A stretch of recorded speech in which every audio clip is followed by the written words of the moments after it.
Hey guys, Kenny Martin here. Welcome to a new series. This is called Introducing, and it's just trying to introduce some music that perhaps has passed you by. Again, we're concentrating on the 1970s, and in this one I want to talk a little bit about jazz fusion in particular. This album that I'm going to introduce you to, I bought originally way back in the day. I was very fortunate because I was turned on to jazz when I was just a young boy by one of the world's great experts on jazz, a guy called Brian Morton. Now, I didn't know this at the time, but I worked in a pub and I used to go up to this guy's house to listen to his jazz records. Now, all my mates were listening to all the usual pop stuff, and I was getting into some really heavy jazz, you know, Carla Bley and Charlie Parker and Ornette Coleman and Oregon and all that kind of stuff. And one of the albums that this guy turned me on to was an album called Friends, and it's an extraordinary piece of work. It's the band is Marc Cohen, who I think currently goes under the name Marc Copland. He's now a piano player, but at the time he was an alto sax player. It also features John Abercrombie on guitar. It has Jeff Williams on drums and Clint Houston, who is on bass. Now, this is an extraordinary piece of work, I have to say.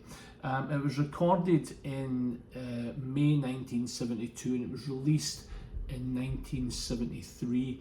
It was on a rather kind of small, obscure record label called Oblivion, and it was recorded in WKCR FM Studio 3, which is in Columbia University. Now, I do have some notes here because there's too much to remember, to be honest with you.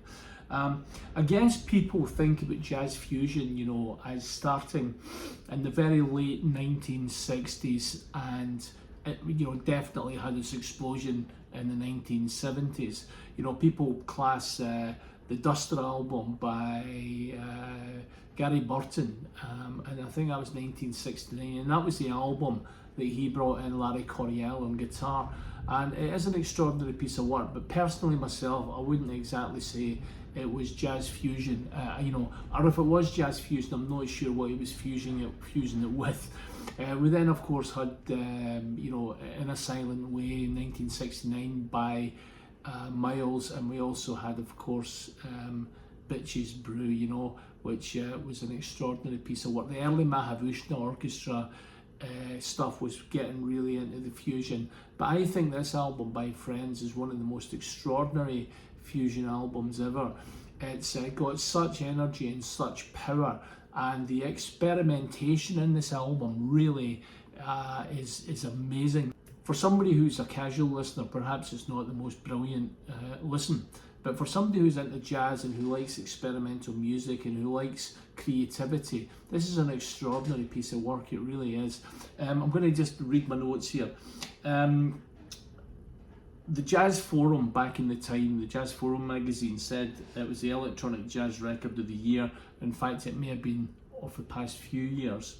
Downbeat magazine said innovative, very much worth your attention. And, you know, before there was fusion, young musicians were busy experimenting with bringing the harmonic, the rhythmic and the improvisational freedom flights of jazz and merging it with the excitement and rock they've grown up with. And I think that sums this album up absolutely perfectly. It was produced by Marc Cohen himself and Fred Siebert. And Marc Cohen was actually born in 1948.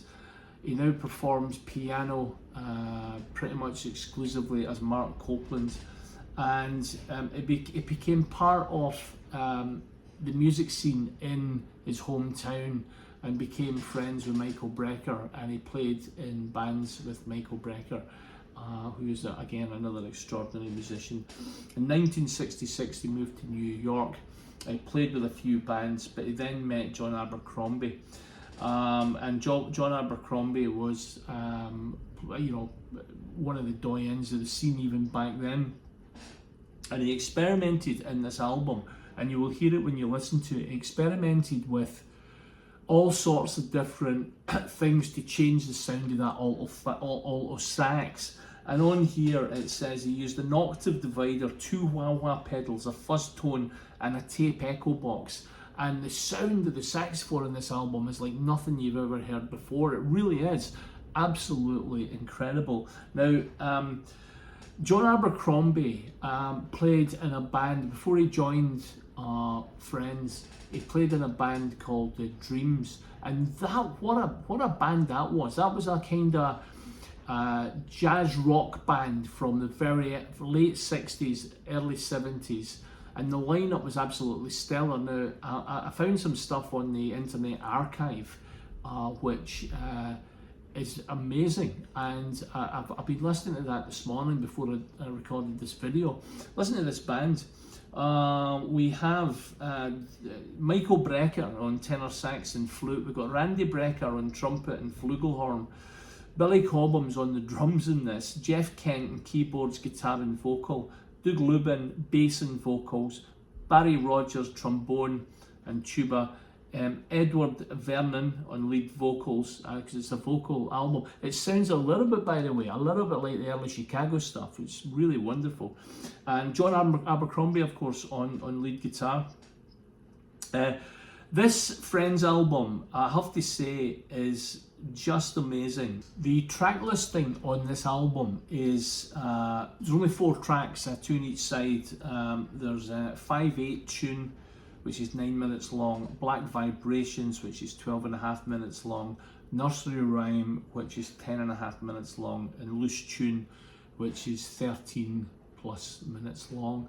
Now, the one thing I will say about this album is I just wish that the sound quality was better. The sound quality seems to get worse as the album goes on, but it's not to take you away at all in any way from the actual music, because the music is extraordinary. You will never have heard wild saxophone playing like this. It's extraordinary.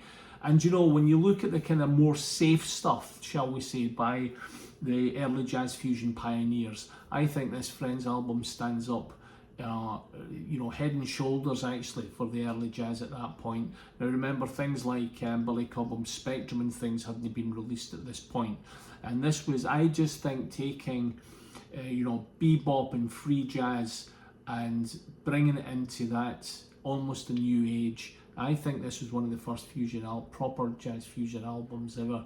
So listen, check out Friends by Marc Cohen and John Abercrombie. The album artwork was by Sam Steenberg, who was a famous New York artist at the time, and I think it's just such an iconic cover as well. Beautiful cover. Well, I hope you enjoyed that, guys, and I hope you go and check out the Friends album. I'm going to do more of these little snippets, introduction videos. If you could subscribe to the channel, I would appreciate it. If you could like the video, should you like the video, if you're a jazz fan, that would be great. You can press the notification bell for me, and if you've got any comments, please put them in the bottom. I'd appreciate it. Thank you very much indeed. It's been Kenny Martin, and I look forward to seeing you on the next one. Bye for now.